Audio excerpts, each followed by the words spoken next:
Hi friends, welcome back to my channel. ನಾನು ಶೈಲಾ. ಇವತ್ತು ರಾಗಿ ಹಿಟ್ಟು ಬಳಸಿ ಒಂದು ಸ್ವೀಟ್ ಮಾಡೋಣ. ರಾಗಿ ಹಿಟ್ಟನ್ನ ಒಂದು ಬಟ್ಲಿಗೆ ಹಾಕ್ಕೊಂಡು ನೀರು ಹಾಕ್ಕೊಂಡು ಗಂಟು ಇಲ್ದಿರಂಗೆ ಕಲಿಸ್ಕೊಬೇಕು. ಇದನ್ನು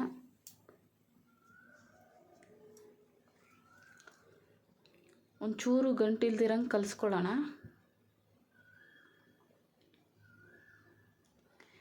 ಆಮೇಲೆ ಸೋರಿಸ್ಕೊಳ್ಳೋಣ. ಇದನ್ನು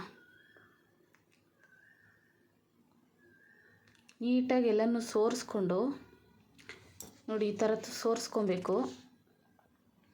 ಸೋರಿಸ್ಕೊಂಡಾದಮೇಲೆ ಒಲೆ ಹಚ್ಬಿಟ್ಟು ಸಣ್ಣ ಉರಿ ಇಟ್ಕೊಂಡು ಇದಕ್ಕೊಂದು ಕಪ್ಪು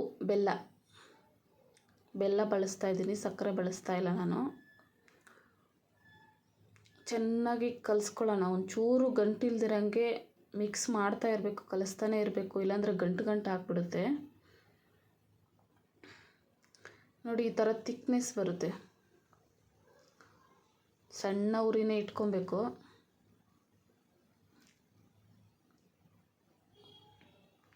ಈ ತಿಕ್ನೆಸ್ ಬಂದಾಗ ನೋಡಿ, ಇದಕ್ಕೊಂದು ಸ್ವಲ್ಪ ತುಪ್ಪ ಸೇರಿಸ್ಕೊಂಡು ಕಡಲೆ ಬೀಜ ಒಂದು ಸ್ವಲ್ಪ ಹುರಿದು ಚಿಪ್ಪೆ ತೆಗೆದು ಇಟ್ಕೊಂಡಿದ್ದೆ, ಅದನ್ನು ಹಾಕ್ಕೊಂಡು ಮಿಕ್ಸ್ ಮಾಡ್ಕೊಳ್ಳೋಣ. ತುಪ್ಪ ಒಂಚೂರು. ಇವಾಗ ಒಂದು ಪ್ಲೇಟಿಗೆ ಸರ್ವ್ ಮಾಡಿಕೊಂಡು ಪ್ಲೇಟಿಗೆ ಒಂದು ಸ್ವಲ್ಪ ತುಪ್ಪ ಸವರ್ಬಿಟ್ಟು ಪ್ಲೇಟ್ಗೆ ಹಾಕ್ಕೊಳ್ಳೋಣ. ಆರಾದಮೇಲೆ ಕಟ್ ಮಾಡಿಕೊಂಡು ನಮಗೆ ಯಾವ ಥರ ಶೇಪ್ ಬೇಕೋ ಆ ಥರ ಕಟ್ ಮಾಡಿಕೊಂಡು ಹಾಕ್ಕೊಳ್ಳೋಣ. ಒಂದು ಪ್ಲೇಟಿಗೆ ಸರ್ವ್ ಮಾಡ್ಕೊಳ್ಳೋಣ. ತುಂಬಾ ಚೆನ್ನಾಗಿತ್ತು. ನೀವು ಒಮ್ಮೆ ಮನೇಲಿ ಟ್ರೈ ಮಾಡಿ.